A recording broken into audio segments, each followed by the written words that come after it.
Hello and welcome to the MicroProse Podcast. We are Dan Tozer and Nanci Knott, and today we are catching up with Daniel Fowler from Arcane Alpacas to talk about Dagger Directive. Dagger Directive is a tactical first-person shooter that combines older mechanics with modern controls, making it easier than ever to disrupt an eco-terrorist operation, battle organized crime, or crush an extremist uprising. The retro-style game is influenced by the classics, including, but probably not limited to, Ghost Recon, Delta Force, Operation Flashpoint. Dagger Directive is currently in early access, so check out their Steam page and give it a play. Hello, Daniel. Thanks so much for joining us today. Hi, thanks for having me. So Dan, do you want to tell us a bit about Dagger Directive and your studio Arcane Alpacas? Sure. The studio is made up of 3 people, 2 people working full-time, 1 kind of working part-time on it. And they joined over the last 6 months or so. And before that, I was just working by myself in my free time on it. Love the old Delta Force games especially, and have, still play them today. So wanted to make something that, kind of just added more to that, added like a inventory system that I always wanted, added more enemies, and made it a little more difficult than the older Delta Force games. And yeah, it's been great. Released the demo earlier this year, got a lot of feedback. I think the biggest one was multiplayer, so took a few extra months to kind of add that in there, and we're still working on improving that, and we'll be continuing to do that too. Awesome. What would you say inspired you to make the game? Aside from Delta Force. Spent 5 or almost 6 years working on a VR first-person shooter called Onward, and during that time we went from being high-end PC to running on the Quest devices for standalone VR. And we kind of lost quite a bit in that. And one of the things I really wanted to bring back was grass. So in my free time, I started working on like grass generation and generating huge amounts of optimized grass and things like that. And then I started working on, some AI stuff and kind of going from there. And then after a while, it was like I had a whole game kind of going. So kept working on that and, took a look at older games that I really enjoyed, like Delta Force, of course, Ghost Recon, Hidden and Dangerous, and things like that to see kind of what I liked and what I could do. And, being an engineer mainly and not necessarily an artist, the older art style is something I could actually create on my own too. So that kind of led into that. And yeah, the game just kind of built up from there and left Onward about a year ago and focusing on this full time now and having a lot of fun with it. Sweet. That's awesome. It's been a year that you've been focusing on it full time? Yep. I bet that feels like such a dream come true when you've just got that time to dedicate to your passion project. Yeah, it's been great to be able to, get up and work on the game and just know that everything I'm adding is going to go in, and there's not some large company above me that's going to cut stuff out or, change the roadmap suddenly. And, kind of having the control is a nice change of pace. I've been working on games for, 15 years now. And this level of freedom has been amazing. From what you're describing, it sounds like you've got the support of MicroProse without them interfering in your creative process. Yeah. So MicroProse has been nothing but helpful, especially with marketing and things like that, which is something I've don't have any experience in. And then of course helping out on art too, and creating some new weapons a lot faster than I could, creating better trees and a whole bunch of stuff that they've kind of gone in and taken some of the worst assets that I created and kind of went in there and made good ones and kept the same style and things like that. So it's been really great working with the art team and the marketing team and all that. And of course, getting feedback too has been amazing. In addition to grass, a really cool core feature of your game would be the tactical freedom. What's your philosophy behind player agency, tool variety, all of that stuff? And how did you approach designing missions to support different play styles? Yeah, so one of the things I really liked about a lot of older games is they're kind of more open. They don't, put you in a hallway and have you go down the hallway and have, bad guys popping out at the same places every time you play through. So I really wanted to have that, but kind of expand on that a little bit. So added a time of day system and the inventory system to let you go in and select and mix and match things. And really it's about letting the players experiment and play with things, see the results of those things once they take them into missions too. And all these things kind of work together. So the time of day affects the enemy vision and how they behave a little bit. Then of course it affects the player too. You can have night vision or flashlights or whatever for nighttime missions. And then just mixing up the equipment and weapons that you bring in really helps too. And that is even more apparent when you play multiplayer, because you can have someone dedicated to being, the sniper and kind of hanging back or taking one route, and having someone else take more close-in weapons and things like that. And that way, as you move through the mission, you can kind of approach each section of the mission how you want to as well. How did the mission environment impact gameplay tactics? Could you elaborate on how the campaigns differ from tone, challenge, or like enemy behavior? Yeah, so it gets progressively harder as you go along. So there's 3 different campaigns right now, and we have a 4th one planned that's on the roadmap, but we'll have more information about that later. So it progresses from, you're fighting slightly organized militia that's equipped with, military surplus gear and things like that, up to you're fighting a battle-hardened mercenary group that's been fighting for decades, basically. And with that comes changes to their things like their accuracy, how often they take cover, and also the equipment that they're using too. So the first few missions, they don't have body armor or anything like that. The second campaign, they'll have a mix of Kevlar and plate armor. And then the final one, they always have Kevlar and plate armor, along with some vehicles and things like rocket propelled grenades that you certainly wouldn't see in the first mission. So it kind of ramps up the difficulty. And then as far as the environments go, the first mission's kind of sparse, or first few missions are sparse and kind of spread out. And then going into the next few missions, it gets a little denser, but the environment's sort of a desert environment. So it's easier to kind of see silhouettes off in the distance and see patrols that are moving around in hills that might be coming from behind you or something like that if you're not paying attention. And then in the last 5 or so missions, you're back into forest type environments, but the enemies are also having, forest camouflage and things like that. So it's making it more difficult to see. They're more aggressive, and, it depends on how you approach the mission and time of day and all that kind of stuff for how you want to attack those different objectives. I like that. Yeah, I noticed even in training, I jumped out of the helicopter a little too soon. And Yeah, so just a little too eager, a little too soon. Like we were landing, and I was like, "Sweet, let's go, jump out."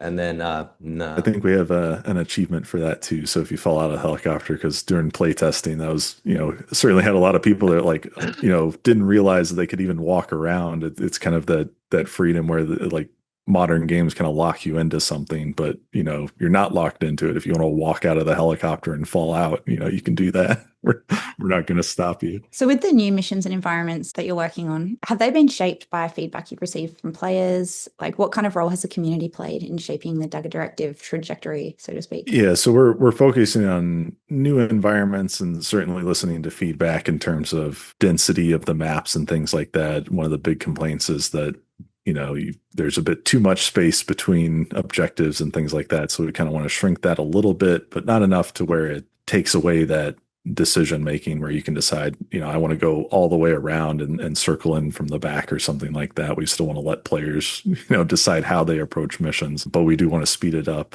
a little bit. And then in terms of content and things like that, there's a huge number of weapons and attachments and equipment items and things like that have been suggested. So we've certainly gone through those lists, and we have our own list of 2, of course. So we're kind of seeing which ones match up, which ones are the most asked for things, and kind of trying to make sure those get in there. Are there any surprising ways that players have approached the game that you didn't quite anticipate? Yeah, there's been a few. I think the biggest one of the earlier videos that I've seen, where a player took nothing except a few smoke grenades and a few explosives into the map. And it's during the demo mission. So there's just 2 weapon caches that you have to destroy. And he managed to get through the whole map by, avoiding the enemies, sneaking through. There were a few points where he got caught and had to like sprint through and throw smoke grenades down and run away and all that. That's But amazing. he ended up I love that. destroying the caches and getting out of the mission and completing it without, firing a single shot. So, seeing that you can, on the one side you can do that, and on the other, you can go through with a machine gun, just guns blazing the whole time and have fun. And then you can also, take a more stealthy approach and kind of mix it up and, prone crawl through with the sniper rifle if you want to, and accomplish the objectives. The retro visual style like really stands out. What would you say made you lean into that late 90s, early 2000s aesthetic, do you think? Yeah, it kind of goes back to what I was saying earlier, where, I'm mainly an engineer. So when it came to creating art and building up the game, I had to, pick and choose things that I was capable of creating. Because at the time I didn't know that, I'd work with a publisher who has artists that they can provide and help out and create stuff. So I wanted to make sure it was something that I could actually create and follow through and do a full release on my own as well.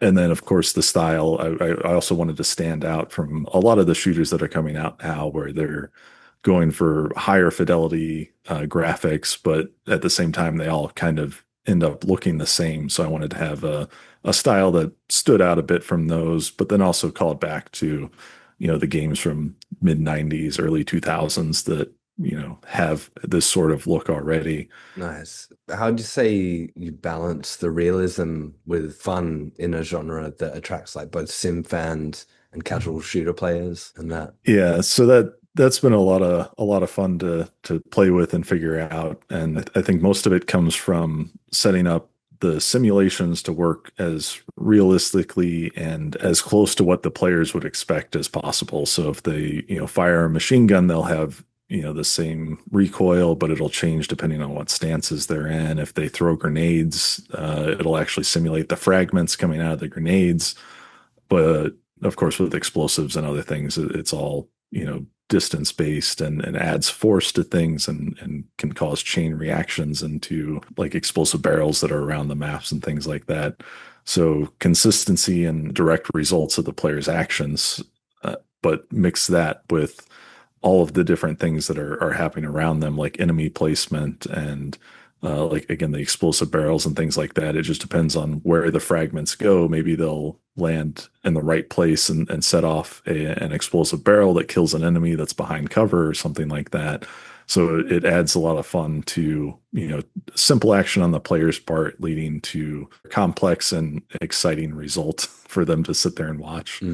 And like changing different modes with some of the guns, I've noticed. Yeah, so we tried to stick as closely as we could to how weapons or how the weapons and things worked in real life and kind of bring that into the game. So we have things like bullet drop and the impact and the penetration of the different rounds at different ranges. All that stuff is simulated. So again, it's consistent in how it works for the most part with, there's a bit of fuzziness to kind of mimic real life. And then when the players take them into the missions, they may spray through or at an enemy, but there'll be a wall behind them, but there might be an enemy behind that wall too. So there's a chance for the bullets to pass all the way through and, kill an enemy on the other side of the wall too. And that just adds to the fun and of what's going on. Nice. I love that attention to like realism and also the thought that you've put into the different consequences. Yeah. It makes the world feel more three-dimensional. Yeah, and depending on where you shoot and what the enemies are doing too, and what weapon you're using, it could cause, even the sound of the weapon going off can attract other characters, or there's patrols that are wandering around. So if you see where they are and that sort of thing, you can kind of wait and ambush them, or, if you fire at the wrong time, you'll end up having quite a few enemies coming at you all at once all of a sudden. What would you say is more important to you, like the immersion, challenge, or choice, or all of the above? Yeah, I think it's a mix of all of those. If you're not being challenged, you're not going to be paying attention, so you're not going to be immersed. And then, if you're not immersed in the game, then you're not paying attention to what's going on. So I think it's good to balance all of those things, but I think the most important thing is, if the players are having fun and things are working consistently and they can experiment with stuff and go back and try things in different ways. And, as far as immersion goes, it kind of goes back into the art style too, where we're certainly a lower fidelity game, but it doesn't necessarily mean that players don't get immersed in the game as long as we have consistent graphics and nothing stands out to break the player's immersion, then, we're good there too. What's the hardest part from your perspective of development? I think the hardest part is just not getting really focused on one thing and miss really obvious things that you don't see until you have other people come in and play test those. So Fresh eyes. yeah, like getting fresh eyes, constantly throughout development has been a huge help. I worked on this game and part-time by myself for a few years, and it wasn't for the first 3 years I was just working on it by myself, or 2.5 years almost I was working on it by myself. But then the first person, I brought in one person to play it, and I got a ton of feedback, saw things that I never even thought to try. So had to go back in and iterate on things and change things. And then a few weeks later I brought in another person to try it and see how they did, and they behaved completely differently. So I think that's certainly been one of the biggest challenges, because I can certainly sit down and build a whole system, but if I don't get feedback from other people and see how they interact with that and see if it actually makes any sense, then I'm just building something for myself and not necessarily something that other people are going to enjoy. Yeah, it's just funny how different people interpret it, or just the way they approach it. Yeah. That must be one of the beneficial things about having a supportive publisher as well, is the access to QA testing and all of those things that can really help push your game to that next level from getting that feedback. Yeah, that's been a huge help. Not just the QA has been great, of course. They've come in and done a few weeks worth of testing at various points throughout development, and every time they catch things that we again never even tried or thought to try, or they pushed a button at a time where we never pushed that button and found bugs that again we hadn't seen. But then it's the same thing with like the artists too. They hop in and play the game all the time. A lot of the weapons we have planned are ones they suggested also that they wanted to see in the game, or they wanted to model and create too.